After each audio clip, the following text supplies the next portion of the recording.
Hello मेरे प्यारे बच्चों। आज हम क्लास 6 का 6 चैप्टर पढ़ेंगे, हमारे चारों ओर के परिवर्तन। क्या हमने कभी महसूस किया है कि हमारे चारों ओर परिवर्तन होते हैं? हाँ, हम सब ने महसूस किया है और हम सब ने जाना है कि हमारे चारों ओर परिवर्तन होते हैं। हमने अपने चारों ओर पौधों, जानवरों सबको बढ़ते हुए देखा है कि कैसे उसमें समय समय अनुसार बदलाव होते रहते हैं। पहले एक छोटा सा नन्हा सा पौधा होता है, फिर वो और बड़ा होता है, फिर उसमें फूल लगता है, फिर फल लगता है और फिर एक समय के बाद वह सूख के गिर जाता है। इस तरह हम बता सकते हैं कि हमने अपने चारों ओर परिवर्तन होते हुए देखा है। क्या हमारे प्यारे बच्चों ने अपने अंदर खुद कभी परिवर्तन होते हुए देखा है? हाँ, आप बोल सकते हैं कि हमारे नाखून बढ़ते हैं, हमारे बाल बढ़ते हैं, हम लंबे होते हैं समय अनुसार और हमारे कभी कभी वजन भी बढ़ जाते हैं, हम मोटे हो जाते हैं, कभी हम पतले हो जाते हैं। इस तरह हम कह सकते हैं कि हमारे शरीर के अंदर भी समय अनुसार परिवर्तन होते रहते हैं और ये सारे परिवर्तन प्रकृति द्वारा प्राकृतिक रूप में होते हैं। इसमें हमारा कोई बल नहीं लगता। क्या और कोई परिवर्तन है जिसे हम महसूस करते हैं? हाँ, हम सब अपने चारों ओर अपने मौसम में बदलाव को महसूस करते हैं ना। हाँ, कभी गर्मी का मौसम, कभी ठंडी का मौसम, कभी बरसात। ऐसे हमने बहुत सारे परिवर्तनों को महसूस किया है। जितने भी धरती पे जीवित प्राणी हैं उसमें प्रकृति द्वारा स्वयं में बदलाव होते रहते हैं। क्या कुछ ऐसे भी बदलाव हैं जिसे हम खुद उत्पन्न कर सकते हैं? क्या हम कुछ बदलाव खुद से कर सकते हैं? जैसे जादू, जैसे हमारे पास कोई जादू आ गया, हम कुछ बदलाव करना चाहते हैं, कोई राजा बनना चाहता है, कोई इतने सारे टॉफी को चाहता है, कोई कुछ चाहता है, तो क्या हम खुद ही परिवर्तित कर सकते हैं? जी हाँ, क्रियाकलाप 1 में हम यही जानेंगे। जैसे अगर हम सबके पास कोई एक गुब्बारा है तो उसे लीजिए और उसे अपने मुंह से हवा दीजिए। क्या उसमें कुछ बदलाव हुआ? जी हाँ, उसके आकार और आमाप मतलब शेप और साइज में बदलाव हुआ, क्योंकि उसमें हमने बल लगाया और उसमें हवा भरा। इसके कारण उसके आकार और आमाप में बदलाव हुआ। अब हम दूसरा क्रियाकलाप करेंगे। बच्चों, ये सब छोटे छोटे क्रियाकलाप आप अपने जीवन में महसूस कर सकते हैं। आपने जन्मदिन में गुब्बारे जरूर फुलाए होंगे। अब हम क्रियाकलाप 2 देखते हैं। क्या आपने कभी कोई कागज की एरोप्लेन बनाई है, हवाई जहाज उड़ाया है? हम सब ने उड़ाया है। तो क्या हम पेपर को ऐसे मोड़ के वापस से ऐसा बना के और वापस से ऐसा बना सकते हैं? हाँ, हम पेपर को वापस अगर खोल दें तो वो ऐसा ही रूप में दिखने लगेगा। इसका मतलब हमने पेपर के स्वरूप में परिवर्तन किया, लेकिन फिर हमने जब चाहा तो हम उसे पहले जैसा स्वरूप दे दिए। इसका मतलब इसमें परिवर्तन हमने किया और परिवर्तन में फिर परिवर्तन किया। क्यों? मजा आ रहा है ना इस चैप्टर में? अब हम देखेंगे क्रियाकलाप 3। तो क्रियाकलाप 3 में हमें क्या बताया जा रहा है? आप सबने अपनी माँ को रोटी बनाते हुए देखा होगा। गूंदे हुए आटे से माँ सबकी लोई बनाती है ना, और उस लोई को फिर हम लोग बेल के रोटी का शेप देते हैं, गोल गोल। कभी टेढ़ी भी बनती है, बट रोटी को गूंदे हुए आटे से बनाते हैं हम सब।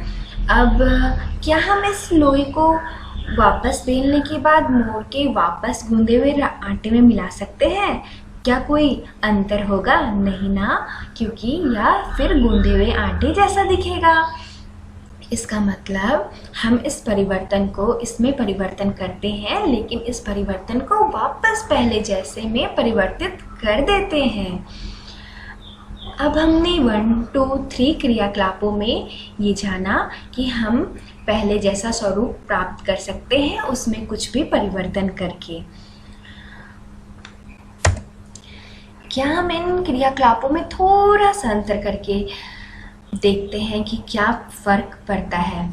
अब हम क्रियाकलाप में वही पुराने वाले गुब्बारे को लेंगे और उसे फुलाएंगे और उसके कोने को रस्सी से बांध देंगे। अब एक घर में सुई लेंगे और उसमें भोंक देंगे। क्या हम पुराने जैसे उस गुब्बारे को प्राप्त कर सकते हैं? अब क्या हम वापस उस गुब्बारे को फुला सकते हैं? नहीं ना। अब इस गुब्बारे में हम वापस जैसा परिवर्तन नहीं ला सकते हैं। ओह, अब क्या करें? अब हम यही काम वो पुराने वाले पेपर से करेंगे। इस बार हम पेपर में क्यूट सा कोई भी आकृति बनाएंगे, जैसे इसने एरोप्लेन बनाया। हम कुछ भी बना सकते हैं ना। हाँ, तो फिर हम क्या करेंगे, अब उसे एक सीजर की मदद से काट के निकाल लेंगे। क्या हम इस एरोप्लेन को वापस इसमें जोड़ के पुराने पेपर हम प्राप्त कर सकते हैं? नहीं ना। अब इसमें बदलाव आ चुका है। हम कितना भी कोशिश कर ले, इस पेपर को पुराने जैसा नहीं बना सकते हैं, पूरा का पूरा प्राप्त नहीं कर सकते हैं। देखिए, अब उधर मम्मी ने लोई बनाई तो हमने वापस तोड़ के उसे गूंदे हुए आटे में मिला दिया। लेकिन अगर हम इसे लोई को बेलकर तवे पे सेक देंगे तो क्या वापस हम इसे गूंदे हुए आटे में मिला सकते हैं? नहीं ना। अब तो ये खाने लायक हो गई, पक गई है। अब हम इसे उस कच्चे गूंदे हुए आटे में नहीं मिला सकते। तो बच्चों, हमने क्या जाना, कुछ चीज़ को हम परिवर्तित कर सकते हैं और किसी चीज़ को अगर हम परिवर्तित करते हैं तो वापस उस स्वरूप में नहीं प्राप्त कर सकते हैं। बच्चों, हम सब ने पेंसिल और रबर का प्रयोग किया है ना, और बच्चे तो पेंसिल और रबर से नई नई तरीका के कुछ न कुछ आकार बनाते ही रहते हैं। क्या आपने कभी अपनी पेंसिल को बड़े से छोटे होते हुए देखा है? हाँ, हम अगर पेंसिल से जितना लिखेंगे वो समय अनुसार उसकी आकार और आमाप में परिवर्तन होते जाएगा। छोटी बड़ी पेंसिल धीरे धीरे धीरे धीरे धीरे छोटी होती जाएगी और रबर भी उसी प्रकार। जितना हम अगर उसे मिटाएंगे तो वो समय अनुसार परिवर्तन, उसके आकार और आमाप में परिवर्तन होते जाएगा। क्या बच्चों ने कभी कुम्हार के पास चाकू देखा है, जिससे मिट्टी के क्यूट क्यूट से दिए बनते हैं, प्यारे प्यारे से दिए बनते हैं? उस दिए को हम दिवाली में जलाते हैं। या कभी किसी ने घड़े को बनते हुए देखा है जिसमें ठंडा ठंडा पानी आता है? हाँ, कुम्हार मिट्टी के चाक पर मिट्टी के बर्तन को बनाते हैं और जब वो मिट्टी के बर्तन को शेप देते हैं, आकार देते हैं, तो उस समय मिट्टी कच्ची होती है। कि अगर हम उस समय मिट्टी को तोड़ दें और वापस उस सने हुए मिट्टी में मिला दें तो क्या कोई परिवर्तन दिखाई हमें वापस महसूस होगा? नहीं ना, वो वापस मिट्टी में मिल जाएगी। लेकिन अगर हम वही बने हुए घड़े को आग में सेकते तो वो मजबूत हो जाएगी ना, जिसमें हम लोग पानी रखते हैं या दिए में दीपक जलाते हैं। तो क्या इस परिवर्तन को वापस हम उस सनी हुए मिट्टी में मिलाएंगे तो क्या ये मिल पाएगा? नहीं ना, अब ये परिवर्तन नहीं बदला जा सकता है। तो हम देखते हैं क्या कुछ ऐसे परिवर्तन हैं जिसे हम उत्क्रमित कर सकते हैं और या उसमें कुछ परिवर्तन के बाद कुछ वापस उसी रूप में ला सकते हैं, या हमने जो बदला उसमें कोई बदलाव नहीं हो सकता। देखिए, कच्चे अंडे से उबला हुआ अंडा। क्या अगर हम कोई अंडे को उबाल दें तो क्या हम वापस उसे कच्चा बना सकते हैं? नहीं ना। वैसे ही गाढ़ी घोल से इडली, अगर हमने घोल से इडली बनाई तो क्या वह इडली वापस घोल बन सकता है? नहीं ना। उसी प्रकार ऊन के धागे से बुना हुआ स्वेटर, अगर हम ऊन के धागे को वापस खोल दें तो फिर से हम उस ऊन से फिर से नया स्वेटर बना सकते हैं। अनाज से बनाया गया आटा।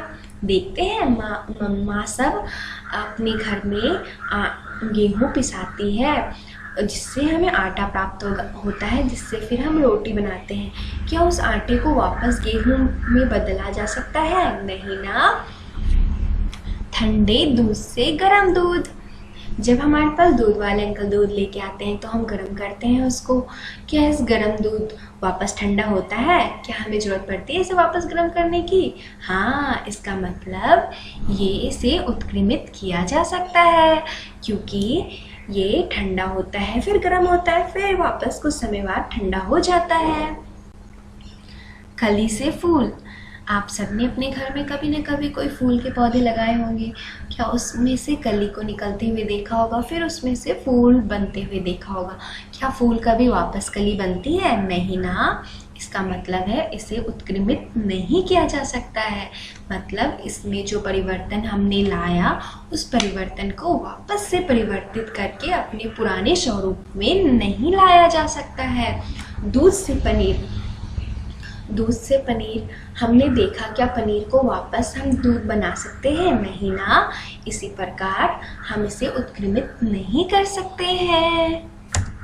क्या कोई और भी तरीका है जिससे हम इन सब में बदलाव ला सकते हैं या परिवर्तन कर सकते हैं? हाँ, देखते हैं हम आगे। मिट्टी को खोदने वाले औजार तो आप सभी ने देखे ही होंगे। ऐसे लोहे नीचे के बने रहते हैं और ऊपर में ये लकड़ी का जरा हुआ रहता है। अब आप सोचिए, ये लकड़ी का भाग इसमें फिट किया जाता होगा। तो ये क्या होता है ना, इसमें ना लोहे के फलक को किसी एक लकड़ी के हत्थे पे जड़ दिया जाता है। लोहे के औजार में ये एक छोटा सा होल होता है जिसे हम वलय कहते हैं, और लकड़ी का डंडा को इससे थोड़ा सा छोटा बनाया जाता है। लोहे का जो वलय होता है ना, उसे लकड़ी के इस शेप से थोड़ा छोटा बनाया जाता है और इसे गर्म किया जाता है। जब हम लोहे को गर्म करते हैं तो वो फैल जाता है और तब हम इस लकड़ी को इसमें डाल देते हैं, और जब लकड़ी इसमें चले जाता है फिर हम इसे ठंडा कर देते हैं। तो ठंडे होने पे लोहे सिकुड़ जाते हैं और ये इसमें टाइट से फिट हो जाता है, जो निकलता नहीं है। इस प्रकार हम अपने घर में ये औजार बनाते हैं।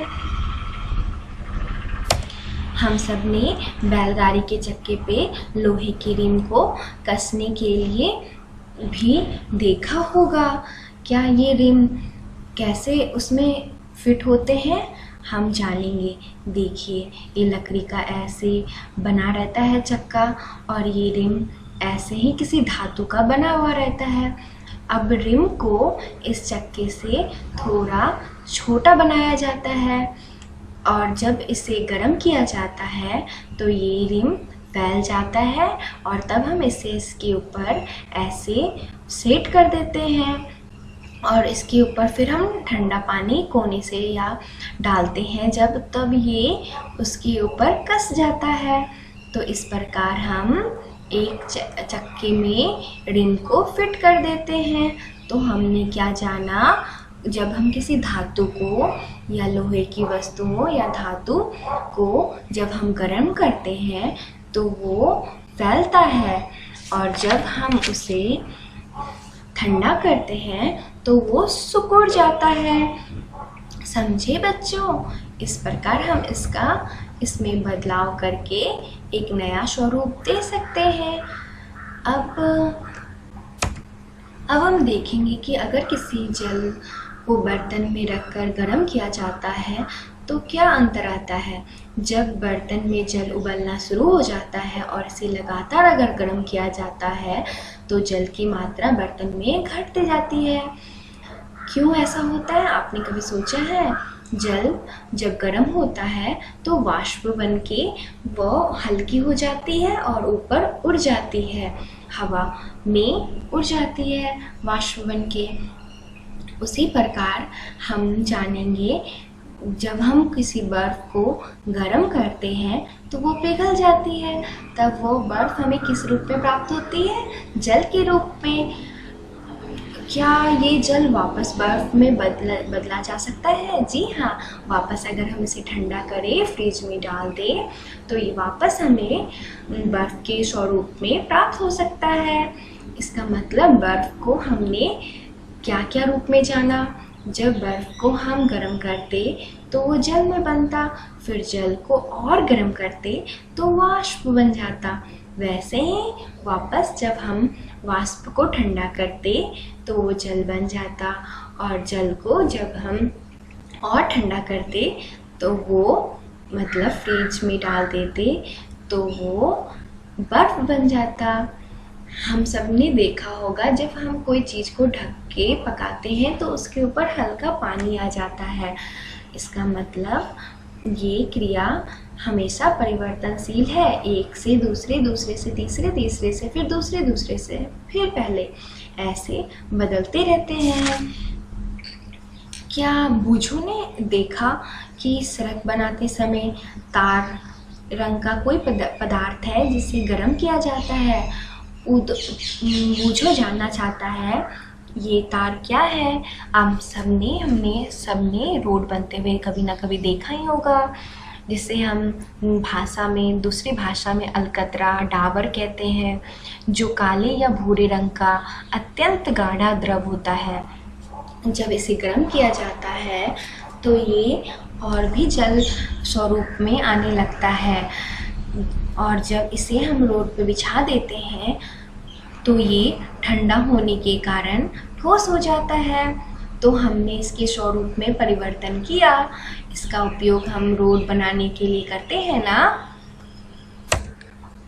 पहेली जानना चाहती हैं आप बच्चों से, क्या आप सबने कभी लोहार को लोहे के औजार या सोनार को सोने के औजार बनाते हुए देखा है?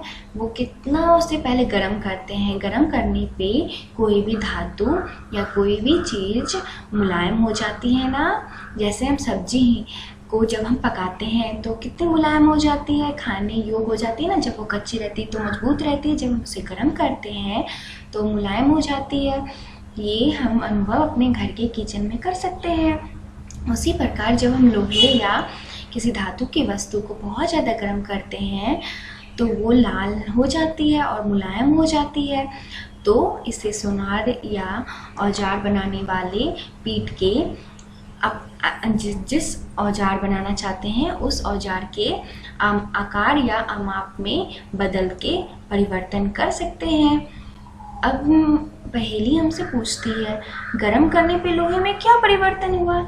तो बच्चों, हमने यहाँ देखा था गरम करने पे लोहे में क्या परिवर्तन होता है।